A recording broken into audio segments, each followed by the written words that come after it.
आज का जो हमारा टॉपिक है वो टाइप्स ऑफ इन्वेस्टमेंट के बारे में है। और इन्वेस्टमेंट क्यों ज़रूरी है ये सबको पता है, क्योंकि इन्वेस्टमेंट इज एक इंटरेस्टिंग टॉपिक है जिसमें आपने को हर इन्वेस्टमेंट पे इंटरेस्ट मिलता है। ठीक है, तो आज का जो टॉपिक है वो लास्ट तक देखिए, क्योंकि मनी मैनेजमेंट जो है वो कैसे करना है वो भी हम इस वेबिनार में सिखाने वाले हैं। ठीक है, तो स्टार्ट करेंगे।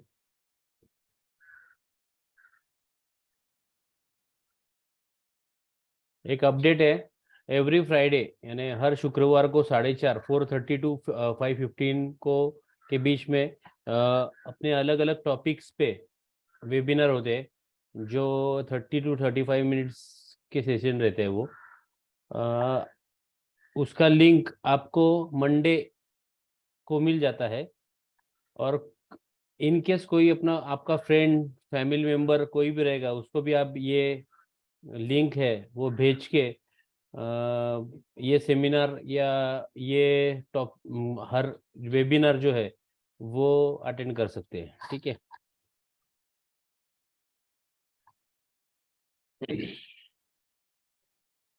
अभी इन्वेस्टमेंट के टाइप्स क्या क्या है, कोई बता सकता है क्या?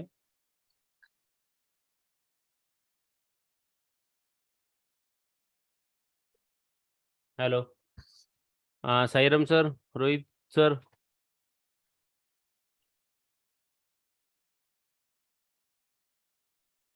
सर बेसिस काही टाइम असेल का शॉर्ट टर्म लॉंग टर्म? नाही नाही, इन्व्हेस्टमेंट कुठल्या कुठल्या याच्यामध्ये आपण करू शकतो, म्हणजे काय आहे, त्याच्यामध्ये काय काय चेक कशामध्ये करेगा. करू?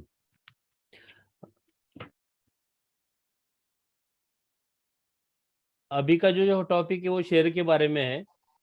और इन्वेस्टमेंट जो है हम एफडीज में करते हैं, गोल्ड में करते हैं, बराबर, अलग अलग बॉन्ड्स में करते हैं, अलग अलग सिक्योरिटीज में करते हैं। ठीक है, और आज का जो टॉपिक है वो स्टॉक रिलेटेड है। तो स्टॉक में किस तरह कौन कौन कौन से टाइप्स के इन्वेस्टमेंट रहते हैं वो आज मैं बताने वाला हूँ। ठीक है, फर्स्ट तो है शॉर्ट टर्म इन्वेस्टमेंट है। शॉर्ट टर्म इन्वेस्टमेंट का मतलब ही आपको समझ में आया रहेगा ये डेफिनेशन में, कि शॉर्ट टर्म मतलब शॉर्ट पीरियड्स में, यानी एक छोटा समय रहता है उसमें हम कैसे इन्वेस्टमेंट कर सकते हैं। ठीक है, डेफिनेशन और एक्सप्लेनेशन ये सामने दिया है कि short term investment involves taking a position that can last from second to several days, यानी कुछ दिनों के लिए रहता है ये। और इसका पीरियड कितना है, इसका ड्यूरेशन क्या है वो मैं आगे बताने वाला हूँ। It is use as an alternative to the more traditional buy and hold strategy in which you had hold a position for week, month or even years. Short term investment में जो भी स्टॉक्स में हम investment करते हैं short term के लिए, उसका मोस्टली जो ड्यूरेशन रहता है इन्वेस्टमेंट का वो रहता है एक 5 to 6 मंथ्स का रहता है। ठीक है, 5 to 6 मंथ्स के इसमें कोई कोई 3 to 6 मंथ में भी इन्वेस्टमेंट करता है। रिटर्न कैसे मिलते हैं, और मैक्सिमम 6 महीने तक रिटर्न्स मिलने चाहिए वो स्टॉक्स में शॉर्ट टर्म इन्वेस्टमेंट करते रहेंगे तो। एक एग्जांपल देता हूँ कि शॉर्ट शॉर्ट टर्म इन्वेस्टमेंट जो है, समझो एडवाइजरी ने हमारे एडवाइजरी ने आपको एक रिकमेंडेशन दिया शॉर्ट टर्म इन्वेस्टमेंट के रिगार्डिंग, लाइक स्टेट बैंक। आप सर स्टेट बैंक ले लो, 600 रुपीज अभी रेट चालू है। इसका टारगेट है 630, और एक सेफर साइड स्टॉप लॉस या रिस्क बोल सकते हैं हम उसको, 580 का है। और नेक्स्ट टारगेट है 630 और 650, यानी ये दो टारगेट दिए हैं। तो वो रहेगा शॉर्ट टर्म इन्वेस्टमेंट के रिगार्डिंग। शॉर्ट टर्म इन्वेस्टमेंट का कैसा है कि 30 रुपीज मतलब 5%, 5% अपसाइड, 5 10% का अपसाइड रहता है शॉर्ट टर्म इन्वेस्टमेंट में। और उसका एक रिस्क फैक्टर ये है कि 580 जो स्टॉप लॉस दिया है, स्टॉप लॉस पिछले हमारे सेशन में स्टॉप लॉस क्या है, कैसे लगाते हैं, वो सब हुआ है। तो इसके बारे में इन केस किसी को पता नहीं रहेगा तो आप हमारे ऑफिस में फ़ोन करके हमारे एडवाइजर को पूछ सकते हैं और वो आपकी हेल्प करेंगे। तो स्टॉप लॉस का मतलब क्या है कि 580 इनकेस 580 इनकेस 580 के क्रॉस हो गया, नीचे आया, तो फिर वो रेट वो जो स्टॉक है स्टेट बैंक का दिया है उन्होंने एडवाइजरी ने, उसके स्टेट बैंक के इन्वेस्टमेंट से हमें बाहर होना चाहिए, बराबर। इसीलिए शॉर्ट टर्म इन्वेस्टमेंट में एक रिस्क है कि उसका स्टॉप लॉस बहुत जरूरी है कि स्टॉप लॉस देना पड़ता है। हम देखते हैं कि ट्रेडिंग में ही हम स्टॉप लॉस देते हैं, पर इन्वेस्टमेंट में भी स्टॉप लॉस या एग्जिट होना जरूरी है। क्योंकि वेनेसडे को जो सेशन हुआ था उसमें मैंने बताया, यस बैंक का एक एग्जांपल दिया था। इन्वेस्टर ने 450-500 में यस बैंक लेके रखे थे और फिर भी एक बुरी खबर या खराब खबर आई थी उसमें, नेगेटिव न्यूज के वजह से वो नीचे आया था। पर बहुत से इन्वेस्टर ऐसे है कि एडवाइजरी ने उनको बताया, ब्रोकर ने फोन करके बताया कि एग्जिट हो जाओ, फिर भी उन्होंने बहुत सुना नहीं और अपने होल्डिंग में वो अभी तक होल्ड करके रखे। अभी उसका रेट आपको सबको पता है, एक 17-18 रुपए चालू है यस बैंक, ठीक है।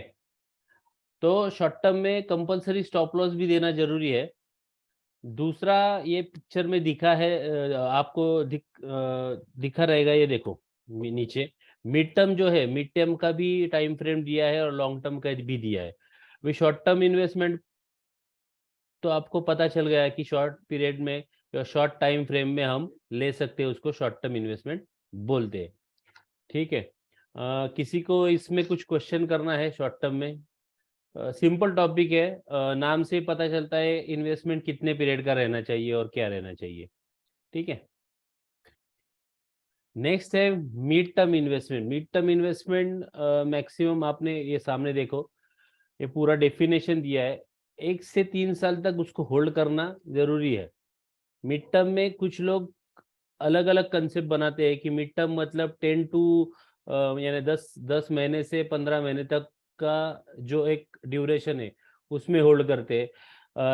अलग अलग इन्वेस्टर का अलग अलग नजरिया होता है कि उनको कब कितने रिटर्न्स की एक उनका उनके दिमाग में रहता है कि रिटर्न्स कितने मिलने चाहिए जो भी इन्वेस्टमेंट किए उसमें से, तो वो हिसाब से वो एग्जिट हो जाते हैं। समझो कुछ क्लाइंट्स को 10 to 15% का रिटर्न एक्सपेक्टेड है और वो स्टॉक ने या वो इन्वेस्टमेंट वाले शेयर्स ने सपोज रिटर्न्स दे दिए, मिड टर्म का भी स्टॉक रहेगा और 3 महीने में ही रिटर्न दे दिए, तो वो एग्जिट हो सकते हैं, ठीक है। तो इन्वेस्टर पे डिपेंड है कि वो किस तरह से उसके इन्वेस्टमेंट चर्निंग कर सकता है या एग्जिट कर सकता है, प्रॉफिट बुकिंग कर सकता है या लॉस बुकिंग भी कर सकता है, ठीक है। तो मिड टर्म इन्वेस्टमेंट जो है वो उसका ड्यूरेशन आइडियली 1 से 3 साल तक रहता है, ठीक है। उसमें रिटर्न का भी प्रोबेबिलिटी 12 to 15% तक पॉसिबल है, ठीक है। ये है मिड टर्म। शॉर्ट टर्म में हमने देखा कि शॉर्ट पीरियड में पर उसमें स्टॉप लॉस जरूरी है। मिड टर्म में हम देख रहे हैं कि इन्वेस्टमेंट करने के बाद स्टॉक कम से कम 12 से 15% ऊपर गया तो हम एग्जिट कर सकते हैं। और क्योंकि वो 12 से 15% मतलब वो एक डिसेंट प्रॉफिट कहलाता है, ठीक है। और एक जरूरी बात है कि शॉर्ट टर्म करो, मिड टर्म करो या लॉन्ग टर्म करो, स्टॉक्स जो भी सिलेक्शन है वो एक तो आप एडवाइजरी से, जो भी आपका एडवाइजरी है उससे एडवाइस लेके ही करना चाहिए, सलाह मशवरा करके वो स्टॉक में इन्वेस्ट करो, उसकी पूरी जानकारी लो, किस तरह से हिस्ट्री क्या थी उसकी, और वो हिस्ट्री में उसने रिटर्न कितने दिए, सब चेक करके ही आप इन्वेस्ट करो। ठीक है, इतना समझ में आया साईराम सर? हो सर। ओके, चलो गणेश सर, आवाज आ रही है क्या? हेलो, ठीक है। नेक्स्ट है long term investment. Long term investment में हमें ये देखना जरूरी है कि इन्वेस्टर का व्यू क्या है। लॉन्ग टर्म इन्वेस्टर वही इन्वेस्टर रहते हैं जो 2 से 5 साल, जैसे म्यूचुअल फंड में 3 साल से 5 साल का लॉक इन पीरियड रहता है, वैसे ही स्टॉक्स में लॉन्ग टर्म इन्वेस्टमेंट का व्यू रहेगा। तो इन्वेस्टर ने 2 से 5 साल का व्यू रखना जरूरी है। और इसके जो लॉन्ग टर्म के स्टॉक्स है, वो सिलेक्शन भी स्टॉक सिलेक्शन भी अच्छे होने चाहिए, जो हमारे एडवाइजरी आपको बता देंगे कि लास्ट के परफॉर्मेंस जो हमने देखे कि हिस्ट्री परफॉर्मेंस के हिसाब से और आगे का प्रोस्पेक्ट क्या है कंपनी का, और कंपनी कैसे ग्रो होने वाली है, और क्या क्या पैरामीटर्स से, वो टेक्निकल पैरामीटर्स भी देखने पड़ते हैं लॉन्ग टर्म में भी। तो वो टेक्निकल पैरामीटर्स से वो आपको पता चलेगा। हमारे एडवाइजरी आपको पूरा डिटेल जानकारी दे सकते हैं इसके बारे में लॉन्ग टर्म इन्वेस्टमेंट के हिसाब से। अभी लॉन्ग टर्म इन्वेस्टमेंट में बेनिफिट क्या है? तो लॉन्ग टर्म इन्वेस्टमेंट में डिविडेंड मिलता है, राइट इश्यूज रहते हैं, बायबैक्स रहते हैं, उसका जो शेयर होल्डर है उसको बेनिफिट मिलता है। और डिविडेंड और लॉन्ग टर्म इन्वेस्टमेंट में कंपाउंड इंटरेस्ट जो है उसका भी बेनिफिट मिलता है। अभी कुछ लोग long term investment stock investment की तरह स्टॉक में ही करते हैं। जैसे म्यूचुअल फंड में हम एसआईपी चालू करते हैं, वैसे ही हमारे इधर बहुत से इन्वेस्टर है जो लॉन्ग टर्म इन्वेस्टमेंट में एक उन्होंने कुछ डेट और डेज कंफर्म किए कि मंथली 1 से 10 के बीच में, 1 तारीख से 10 के तारीख के बीच में 5000 के स्टॉक्स जो है वो ऐड करते हैं for long term investment purpose. Long term investment में जैसे स्टॉक्स में भी हम करते हैं, वैसे लॉन्ग टर्म इन्वेस्टमेंट में एक ह्यूमन बीइंग रियल एस्टेट में करता है, कैश में एफडीज भी करता है। पर एफडीज और रियल एस्टेट में जितना रिटर्न नहीं मिलता उतना स्टॉक्स में उससे बेहतर रिटर्न मिल सकता है। लॉन्ग टर्म इन्वेस्टमेंट का पर्पज ही वही है कि बेनिफिट जो है वो अच्छी तरह से मिले इन्वेस्टमेंट के रिगार्डिंग। और लॉन्ग टर्म इन्वेस्टमेंट में बहुत से स्टॉक ऐसे हैं कि डबल प्रॉफिट मिलते हैं, इन्वेस्टमेंट डबल हो जाती है। ठीक है, बहुत से एग्जाम्पल है, ब्रिटानिया है, उसके बाद टीसीएस है, आईआरसीटीसी है, स्टेट बैंक है, जिन्होंने अच्छे रिटर्न्स दिए हैं। अभी बैंकिंग स्टॉक्स में भी रिटर्न्स अच्छे मिल रहे हैं, ऑलमोस्ट डबल के रिटर्न्स पिछले कोविड के बाद भी दिए, और अभी भी 1.5 साल में ऑलमोस्ट 60 to 70% रिटर्न्स बहुत से स्टॉक ने दिए हैं। तो लॉन्ग टर्म इन्वेस्टमेंट किसके लिए है? जो जिसका गोल है 5 इयर्स तक उसको वो स्टॉक्स देखने नहीं है, क्योंकि शॉर्ट टर्म इन्वेस्टर हर बार देखते हैं 15 दिन के बाद क्या हो गया स्टॉक, प्लस में माइनस में। लॉन्ग टर्म वाले वो नहीं देखते, एक वो बेनिफिट है। इतने तक समझ में आया? Short term, long term, mid term. Short term मतलब शॉर्ट पीरियड, मिड टर्म मतलब एक 1 to 3 इयर्स, और लॉन्ग टर्म मतलब 2 to 5 इयर्स का हॉरिजन, यानी वो एक ड्यूरेशन रहेगा। Okay, Shubham sir. Okay. Yes sir. हाँ, आगे बढ़े। Yes sir. ओके। उसके बाद कैपिटल जो हम इन्वेस्टमेंट करते हैं, ठीक है, वो इन्वेस्टमेंट कुछ लोग अपने खुद के स्टडी पे या करते हैं या एडवाइजरी के स्टडी पे करते हैं। मोस्टली पीपल एडवाइजरी के स्टडी पे ही करते हैं। तो फिर उसमें कैसे होना चाहिए वो स्टडी, ठीक है। एक दिया है कैपिटल मैनेजमेंट करके, 1:1 जो रिस्क रिवॉर्ड रेशियो है, मींस 1 रुपए को 1 रुपए मिलना चाहिए, 1 रुपीज को 1 रुपीज रिवॉर्ड मिलना चाहिए। 1 रुपए का 1 रुपीज का हम रिस्क ले रहे हैं, तो 1 रुपीज रिवॉर्ड अपने को मिलना चाहिए। तो कुछ लोग ऐसे इन्वेस्टमेंट करते हैं जो मोस्टली शॉर्ट टर्म में हम एक शॉर्ट टर्म पीरियड में हम उसको कर सकते हैं, रिस्क रिवॉर्ड 1:1 के हिसाब से। 1:2 और 3 टाइम्स है, 3 to 5 टाइम्स वो मिड टर्म में होता है, और 4 to 5 टाइम्स जो है वो लॉन्ग टर्म में रहता है। तो इधर एक टेबल दिया है आपको, प्रॉफिटेबल इन्वेस्टिंग हम कैसे कर सकते हैं। 1:1 रेशो मिला, और सपोज हमने इन्वेस्टमेंट किया 1 लाख रुपीज का, तो भी हम 50-50 यानी 10 लाख रुपए में हम 1-1 लाख के 10 स्टॉक ले लिए। उसमें से 5 स्टॉक के टारगेट हिट हो गए, 5 स्टॉक नहीं चले और हम एग्जिट हो गए। फिर भी हम ब्रेक इवन पे आते हैं, 5 स्टॉक प्रॉफिट 5 स्टॉक लॉस, यानी 1:1 यानी इक्वल रेशो हो गया कैपिटल सेव करके। सेकेंड है 1:2, मतलब कि 10 स्टॉक जो हमने 1 लाख रुपए के लिए थे, ठीक है, उसमें से 5 स्टॉक नहीं चले, पर जो 5 स्टॉक चले उन्होंने डबल डिजिट में डबल प्रॉफिट दिया, ठीक है।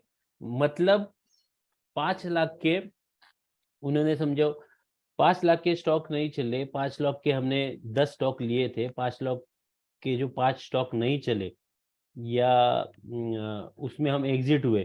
सपोज हमें उसमें हमें 50,000 रुपए माइनस गए, और जो 5 स्टॉक हमारे चले उसमें हमें अच्छे रिटर्न दिए, मतलब उसमें 70,000 से 1.5 लाख तक हमें रिटर्न मिले हैं, मतलब हम विन विन सिचुएशन में है, ठीक है। सेकेंड थिंग है जो लोग 1:3 करते हैं, ठीक है। 1:3 मतलब 1 रुपए का 1 रुपीज का रिस्क और 3 रुपए का रिवॉर्ड, ठीक है। मतलब एक सिंपल एग्जांपल फिर से स्टेट बैंक का लेंगे। 600 रुपीज में हमने बाय किया, 600 रुपीज में हमने स्टेट बैंक बाय किया 1 लाख रुपए का, ठीक है। 1 लाख रुपए का बाय किया, उसका सपोज हमने एक रिस्क उसमें 30 रुपए का लिया, 30 रुपीज, मतलब 600 माइनस 30 मतलब 570 का रिस्क लिया। 570 का रिस्क लिया, 570 मतलब 30 रुपए का रिस्क लिया। 570 जब ब्रेक हो जाएगा तब हम एग्जिट करेंगे। और 1:3 मतलब क्या है, अभी 30 रुपए का हम रिस्क जहां ले रहे हैं, रिवॉर्ड हमको 90 रुपीज मिलना चाहिए, तो 690 ये अपना टारगेट है फर्स्ट। ओके, तो 1:3 का मतलब यही है। और इसमें जो काम करते हैं वो हरदम प्रॉफिट में ही रहते हैं। इन केस 10 स्टॉक में से 5 स्टॉक 1:1 के हिसाब 1:3 के हिसाब से 1% उधर गए, पर जो 5 स्टॉक रिमेनिंग थे वो 1:3 के हिसाब से समझो स्टॉप टारगेट में हिट हो गए, तो उसका जो बेनिफिट है बहुत मिलता है। इन्वेस्टमेंट पे जो रिटर्न आते हैं बहुत आते हैं। मतलब इसमें 15 पॉइंट मिले 5 के इसमें, यानी 1 लाख रुपए के इन्वेस्टमेंट पे समझो हमने एक 10,000 का स्टॉप लॉस दिया, उसके अगेंस्ट 30,000 अपने को मिल गए, तो 30,000 हर स्टॉक में 5 स्टॉक में मतलब 1.5 लाख रुपए मिल गए, ठीक है।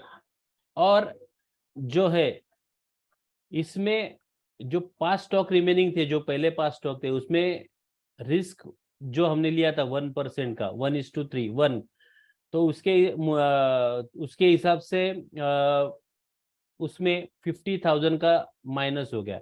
फिर भी 1,50,000 माइनस 50,000 मतलब विन विन सिचुएशन है। 1 लाख रुपए हम वैसे भी पोर्टफोलियो में ओवरऑल 10 लाख के पोर्टफोलियो में प्रॉफिट में है।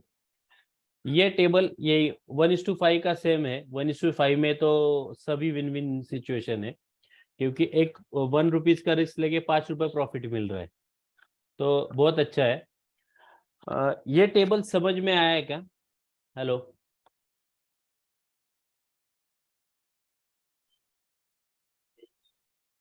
साईराम सर, हेलो, हाँ सर, हो समजले? हो सर. म्हणजे हे जे आहेत ते रिस्क रिवॉर्ड रेशो प्रमाणे 1 रुपयाची रिस्क घेतो, 1 रुपयाचा रिवॉर्ड मिळतोय. तसं 1 रुपयाची रिस्क घेऊन आपण 2 रुपये, 3 रुपये, 4 रुपये रिवॉर्ड पण घेऊ शकतो. त्याचं एक एक्झाम्पल आहे. ठीक आहे. आता नेक्स्ट जो टॉपिक है वो, नेक्स्ट जो है स्लाइड, वो बहुत इंपॉर्टेंट है। हम मनी मैनेज कैसे कर सकते हैं, मनी मैनेजमेंट कैसे कर सकते हैं। एक एग्जाम्पल है, ये 6 जार लिए है। 6 जार में सब देखो, 100% में से 55% जो अपनी नीड है, यानी इधर दिया है देखो, रेंट है, फूड है, इलेक्ट्रिसिटी बिल है, बाकी के जो भी मोबाइल एक्सपेंसेस जो भी रहेंगे वो 1 जार में है। 55% जो अपना इनकम है उसमें से 55% इधर जानी चाहिए।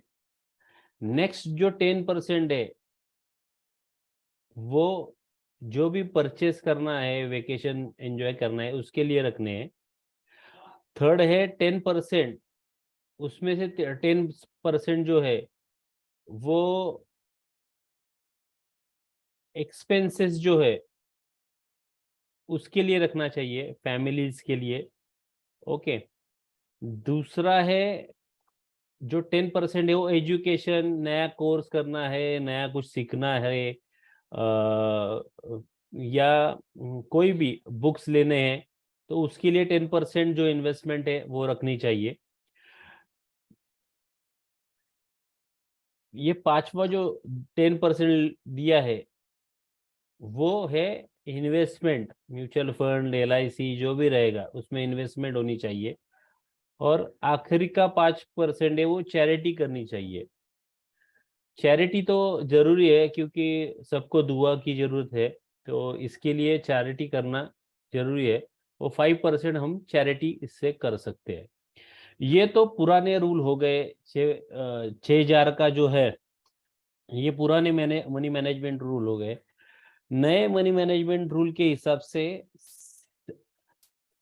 55% जो है वो एक्सपेंसेस होने चाहिए। उसके बाद 30% जो है, ठीक है, ये देखो 55% एक्सपेंसेस होने चाहिए, प्लस 30% जो है इन्वेस्टमेंट होनी चाहिए। उसमें से 5% हम चैरिटी को देंगे और 10% में हम पूरा जो एंटरटेनमेंट है, फिल्म देखना या कुछ परचेसिंग, ये इसमें कर सकते हैं। क्योंकि अभी जो इन्फ्लेशन है और बाकी का महंगाई बहुत बढ़ गया है, तो 30% तो इनकम में से 30% हमको आगे के लिए सेविंग करना बहुत ज़रूरी है। वो किस में करते हैं आप, वो डिपेंड है। इंश्योरेंस पॉलिसी रहेगी, मेडिक्लेम रहेगा, उसके बाद life insurance, mediclaim, stock, bond, mutual fund, इसमें हम इन्वेस्टमेंट कर सकते हैं। पर वो इन्वेस्टमेंट बहुत ज़रूरी है, क्योंकि 30% में इन्वेस्टमेंट अभी से हम चालू करेंगे तभी आगे जाके हमारे ओल्ड एज में वो इन्वेस्टमेंट काम आएगी और उसका कंपाउंड रिजल्ट भी हमको अच्छी तरह से मिल सकता है। तो आज का ये टॉपिक था, ये पूरा हो गया है। ज़्यादा समय नहीं लूँगा, एक बार रिवीजन लेता हूँ, रिवाइज करता हूँ हमने क्या क्या देखा। इन्वेस्टमेंट के बहुत से टाइप है, कुछ लोग इन्वेस्टमेंट करते हैं एफडीज में, रियल इस्टेट में, गोल्ड में। ठीक है, आज का टॉपिक अपना शेयर्स के इन्वेस्टमेंट के रिगार्डिंग था। ओके, शेयर्स के स्टॉक या शेयर्स में हम जब भी परचेस करते हैं तो 3 बेसिक टाइप है जो शेयर्स में हम इन्वेस्टमेंट करते हैं। फर्स्ट है शॉर्ट टर्म, जो हमने देखा कि एक शॉर्ट पीरियड में, मतलब 5 to 6 मंथ के ड्यूरेशन में हमको अच्छे रिटर्न्स मिले तो हम इसमें से एग्जिट हो सकते हैं। मिड टर्म में देखा कि 1 से 3 साल तक जो भी इन्वेस्टमेंट है उससे अच्छे रिटर्न्स मिले तो हम एग्जिट हो सकते हैं, और उधर मिड टर्म में हम काम कर सकते हैं। थर्ड है long term investment. Long term investment जिनका गोल 5 साल का है, या लॉन्ग टर्म में 3 years एंड अबाउ जिसका गोल रहेगा, वो लॉन्ग टर्म में इन्वेस्टमेंट कर सकते हैं। लॉन्ग टर्म इन्वेस्टमेंट में आपको एक और चीज़ बताई कि डिविडेंड, राइट इशू, बायबैक, इसके बेनिफिट्स शेयर होल्डर ले सकते हैं। उससे कंपाउंड इंटरेस्ट भी जनरेट अच्छा हो सकता है। बाद में हमने देखा कि कैसे हम रेशो के हिसाब से, रिस्क रिवॉर्ड रेशो कैसा रहता है इन्वेस्टमेंट के हिसाब से, शॉर्ट टर्म में कैसा रहता है, मिड टर्म में कैसा रहता है, लॉन्ग टर्म में कैसा रहता है, तो वो हिसाब से हमने एक टेबल देखा, टेबल भी एक्सप्लेन किया था, वो देखा। और लास्ट जो अपना ये था कि मनी मैनेजमेंट कैसे कर सकते हैं हम हमारे रेगुलर लाइफ में। तो ये 6000 का एक एग्जाम्पल दिया कि 6000 है, उसमें से ये पुराना एग्जाम्पल है, पर नए एग्जाम्पल भी सेट करके दिया कि 55% आपका रेगुलर जो एक्सपेंसेस है, जो जरूरत के है, रेंट है, फूड है, वो सब, रोटी कपड़ा और मकान, वो पहले नीड्स जो है वो एक्सपेंसेस होने के बाद बाकी का कैसे आप इन्वेस्टमेंट कर सकते हैं, वो बताया। तो आज का टॉपिक इतना ही था। आज का टॉपिक में कुछ दिक्कत रहेगी, कुछ इश्यूज रहेंगे, या आपको इसके रिगार्डिंग और कुछ जानकारी चाहिए, या आप और कुछ जानना चाहते हैं कि इसमें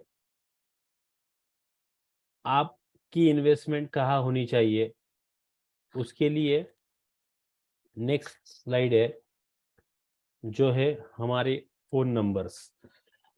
ऑफिस के फोन नंबर स्क्रीन पे शेयर किए हमने।